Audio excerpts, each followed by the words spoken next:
Now, in the final lesson for this chapter, I have created a simple setup, which is a room that I'll show in just a bit inside of Blender. But before I do that, I want to explain a little bit about the context of this video. The video title is The Secret to Successful Lighting. And by the end of it, I'll ask you the question if you know the secret to successful lighting. But before I do, we're going to create a lighting scenario. So let's hop on over to Blender. All right, so here in Blender, we have our scene. It's just a very simple room setup with a bunch of assets that create this sort of modern interior. And quite different to the other videos in this course, I'm going to create a lighting scenario for this thing live. So we're going to go through the motion of me experimenting with light, adding in small details and stuff like that, so you can see how I would approach lighting such a project. I think this is a good method that's not too quick, but gives a better insight in my thoughts and approach to doing these types of things. All right, so let's hop into a rendered view, and immediately we'll notice that our scene is completely black, which makes sense because we don't have any light. There is a window here, which you might very, very faintly notice because you can see the chair here, but we don't have any world lighting. We don't have anything. So let's begin by adding in some ambient lighting. Now, I could use like an HDRI. Maybe I will actually, but I can also use like the sky texture. First of all, I can just increase the strength here so we can actually see the room up here. And if we put this at like a huge number, this is basically our room, even with just the white bright light coming in. It's already looking kind of cool, I think. But I want to use something that's not just, plain world lighting. We're going to reset this thing to 1 here. I'm actually going to go with a sky texture for this one. So let's add an initiative sky texture. And now we can change some of these settings to get an interesting look here. What I like about the sky texture, by the way, is that it creates this sort of gradient going from a sort of warmish brownish color to a light bluish color, which also immediately adds these tones inside of our render here, which is really, really nice. So I'm going to go and elevate our sun a little bit, something like that. And I'm going to go and rotate it until we sort of see the light from the sun coming inside of our room here. I think it would be cool if the sunlight would hit our wall over here. I'm going to go and rotate it until it sort of does that. Now we can also tone it down, something like that, make the elevation a little bit lower, and we can quite nicely already get our sunlight coming in. I think it's pretty cool if the light sort of hits this wall, but I don't want it to hit the vase like that. I think that's just not a good look because it creates too much contrast on the vase. So we're going to go rotate it until it hits the cabinet, but it's not hitting the vase. All right, so with the sky texture, I'm going to settle on something like this. So I want it to kind of hit the cabinet here, cover the chair, hit the table, expose the rug, and hit the wall just a little bit. Maybe I'll move it a little bit back, something like this. We can also make it softer if you want to, or harsher. I think a softer light works a little bit better. So I'm going to go for something like 3 degrees here. And overall, I think it could be a little bit warmer, which we can sort of change by changing the settings for the dust and stuff like that. I believe, let's see, there we go. Yeah, so if we add in more air and we tone down the dust and ozone, we can make it warmer. I'm just going to go for something like 2.5, make it warmer than it was originally. All right, so this is the ambient lighting, but I also want to get some volumetrics in there so we get some more haziness going in this scene. So what I'm going to do is I'm going to go Shift A, cube. Oh, there it is. And we're just going to scale it up until it's really, really big. Add a material. Let's call this thing volumetrics or something. Remove the principled BSDF from the surface and add a principled volume to the volume slot. And we're just going to go 0.01 for now. Let's go and re-render that so we're sure it works.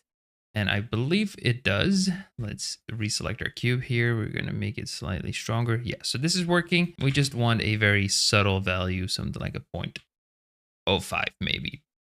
Now, it can be quite hard to see. That's because the world lighting is not facing inward. So if we were to rotate this thing more inside of our room, you could more clearly see all of the volume that's going on here. I don't want that though. I think this is fine. And the other lights in the scene will provide some of that same stuff anyways, all right, so moving back to our layout here, and we're going to introduce a few more lights. Before we do that though, let's add in the trick that we did before, which will make sure that Blender doesn't calculate all of the world lighting outside of our window that we don't need anyways. And that is to add in the portal light. So we're gonna go light area, and let's place this guy down. Rotate it on the Y 90 degrees. Let's line it up with our window here. Something like that. We can scale it up so it matches the size of the window roughly. I think that's pretty okay. Now let's move it closer to our window. Like so. Maybe make it a little bit bigger. And over here in the light settings, let's click portal. So we now have that portal in front of our window, which will make sure that the rendering just happens, a bunch faster because it's now saving us from rendering all of that added light. Just for reference here, I'm going to rename these lights. So this is the portal and this is the volume. And next up, I want to add in a light in this thing here. Now it doesn't need to be a bright light. So we're going to go Shift A area light, move it up. Let's go top view wireframe here and align it with the lamp there. Just gonna go put it inside there. Okay, back in our camera view. Gonna move it up there, make it a disc because we have a circular lamp. Make it smaller, something like that. And like I said, we can keep this very, very subtle. It just mainly about not having this thing not have light essentially. So I think like maybe 5 watts will be fine. And I was going to change the color here to be a warmer yellowish color. All right, so that's our second light. Obviously, this is going to feel somewhat unnatural to an extent because these lights aren't really coming from anywhere, but we're going to use them anyways to make our scene look good. So I want to create a nice rim light here on this vase. So I'm going to go Shift A, area light, move it, back there. Have it point towards our face. I think I'm actually going to do something else here. So I'm going to split the window, have this be the camera view so we can actually see what's going on this side. And we can work with the solid view on this side. It's just a little bit easier to work with. All right, so we're going to put this guy here, make it smaller.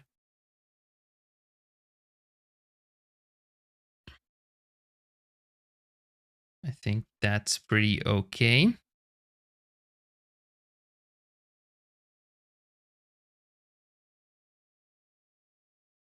Let's align it a little bit better.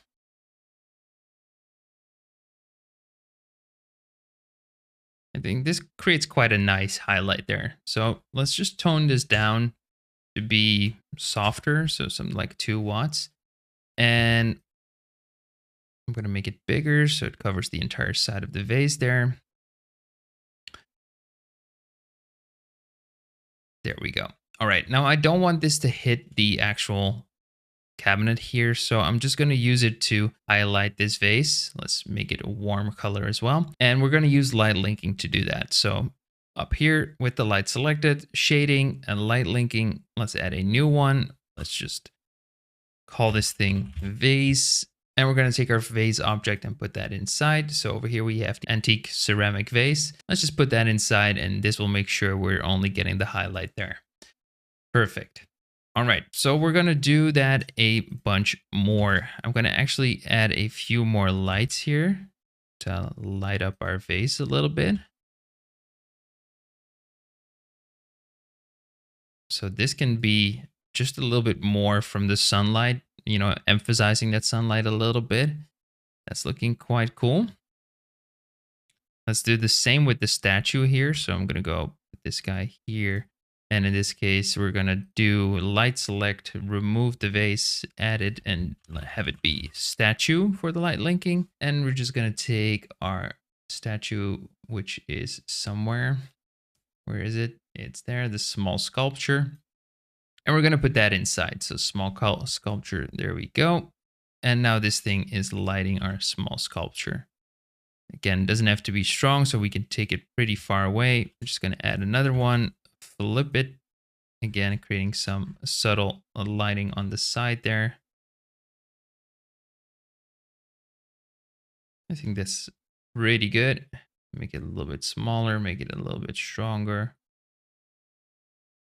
Like the 5 watts or something. Okay, perfect. So we're now getting quite nice lighting on some of these objects in our scene. Now the cabinet overall is still way too dark, and I'm going to add more light into that. I'm not going to use light linking for this one because I want the light to catch the volumetrics. And if you noticed, and you might have noticed already, is the lights we use for light linking, they don't affect the volumetrics, so you're not getting any volumetric effects, which is kind of what I want in this case, because I don't want the halo of like volumetric lighting around it. But it's good to know, right? It's good to understand that this does make a difference.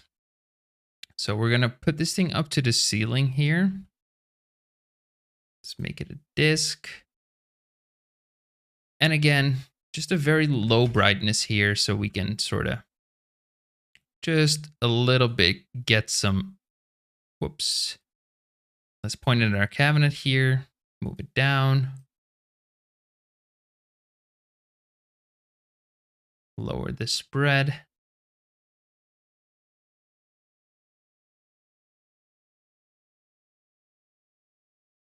And I'm actually going to move it back so it's behind our camera here. And I think a cool thing that we can do in this case is we can give the illusion of another window being here. So if we move this somewhere here, again, pointed at our cabinet, lower the spread some. Let's make it a square in this case, so it's sort of a square window. And we're just going to tone it down. We have a little bit more light now, emphasizing our object here. I'm actually going to make this thing less yellow, make it slightly stronger. I'm actually going to point this thing at our cabinet here. Actually going to do it from the side, which is already with the sunlight. That makes more sense in my opinion.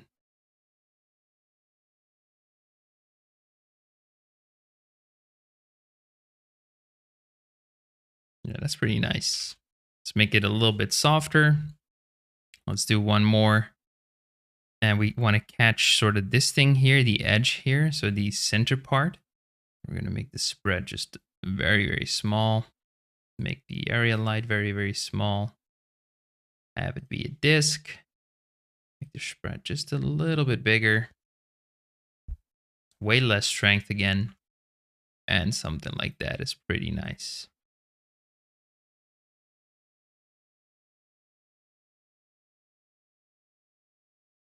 Let's angle it slightly more towards the left, so it's coming across our cabinet just a little bit more.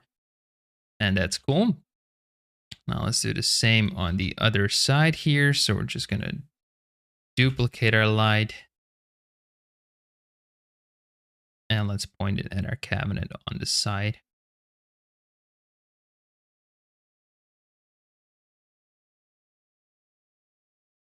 And I'm going to make it bigger and bigger, something like that.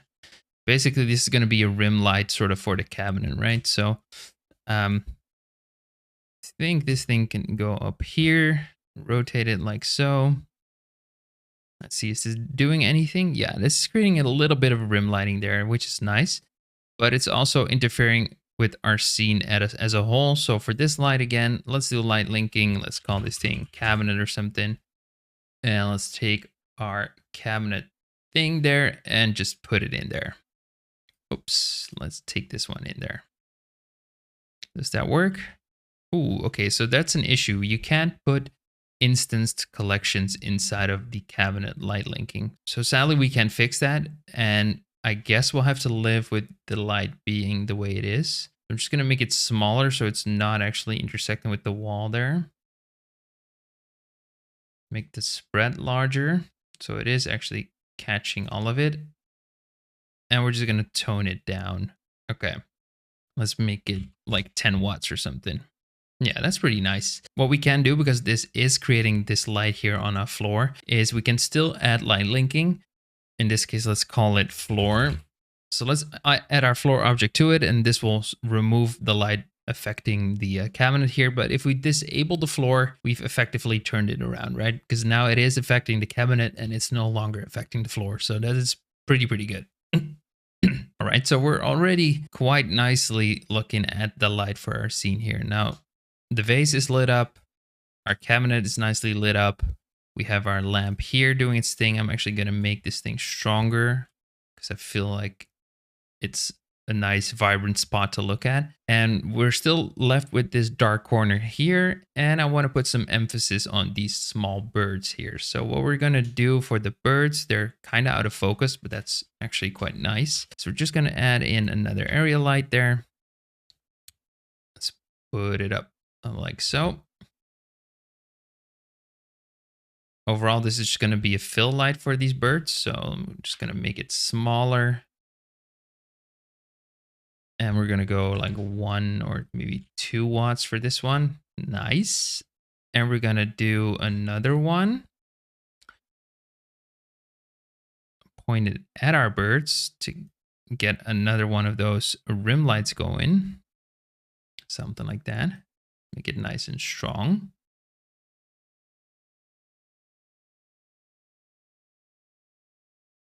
And I feel like it doesn't need light linking in this case, because overall it's creating this nice hazy effect around these birds, which I kind of like.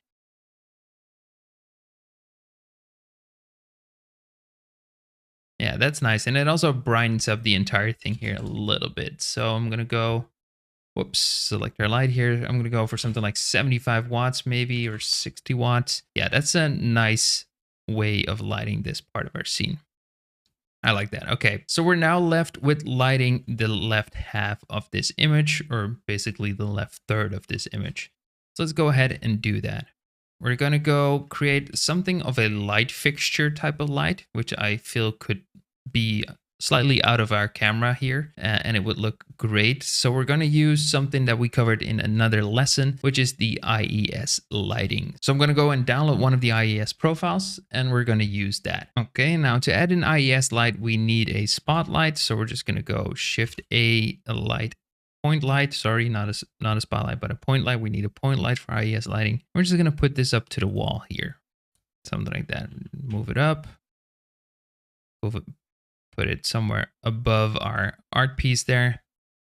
And we're going to open up the shading menu because we need to use nodes. And like I explained in that lesson, we go over to the light properties and we click on use nodes. We can change our light with nodes. Now I'm going to go look up an IES texture, plug that into the strength, use external because we're using an external file. And I have it over here. It's this long number. And as you can see now, we get this nice sort of lighting profile that's similar to some type of spotlight or some type of wall fixture lamp that we would see in a house. So I'm just going to make this thing a little bit softer. I'm going to make this thing a little bit warmer. I'm actually not going to use the color here, but I'm going to use a black body node to do that. So we get a proper light temperature. Let's plug that in there.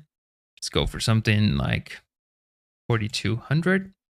Yep, that's a nice natural warm light. And we're going to move this so it's not inside of our camera, because that would mean we would have to see the light fixture and we don't have a light fixture there. We're just going to move it slightly off camera and slightly upwards, but it is giving us that nice light. So we're not actually seeing the light source, we're seeing the result of the light.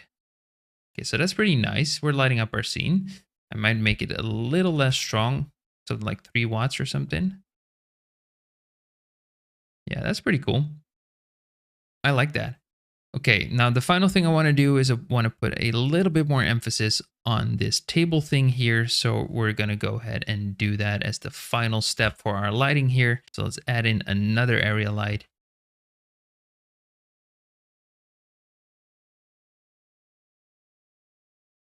And I think honestly, something like this is fine. We just want to expose the table a little bit more, basically give it some fill lighting. I just want to make sure that this doesn't affect the floor anymore. So again, we're just going to use light linking. Let's call this thing table Let's put our old desk inside of it. And there we go. Our desk is now lit up. I'm also going to make this thing a little bit warmer. Maybe going to make it a little bit stronger still. Just so we're getting some sort of highlight effect on that as well. That's nice. I like that. Now I'm going to make some of these a little bit stronger, and this is why I said let's name our lights. We already have like a dozen of them here, and we have no idea which is which anymore, so let's go ahead and name those. This would be our ceiling light. This would be a vase rim. This would be a vase fill, statue fill. It can be actually a little bit stronger, I think. Statue rim definitely can be a little bit stronger. So statue rim, cabinet fill, cabinet highlight, cabinet rim, which is this one. No, this is the bird fill, bird rim, and finally we have the desk fill. All right, so these are all of our lights properly named, and as you can see, we have used quite a few of them. Now I'll hit render and show on screen the final render while I'll talk a little bit over this. So the question that I wanted to ask you at the beginning of this lesson, and that I'm now going to ask you definitively, is what is the secret to successful lighting? And I'll give you a second to answer that. So, cue the waiting music.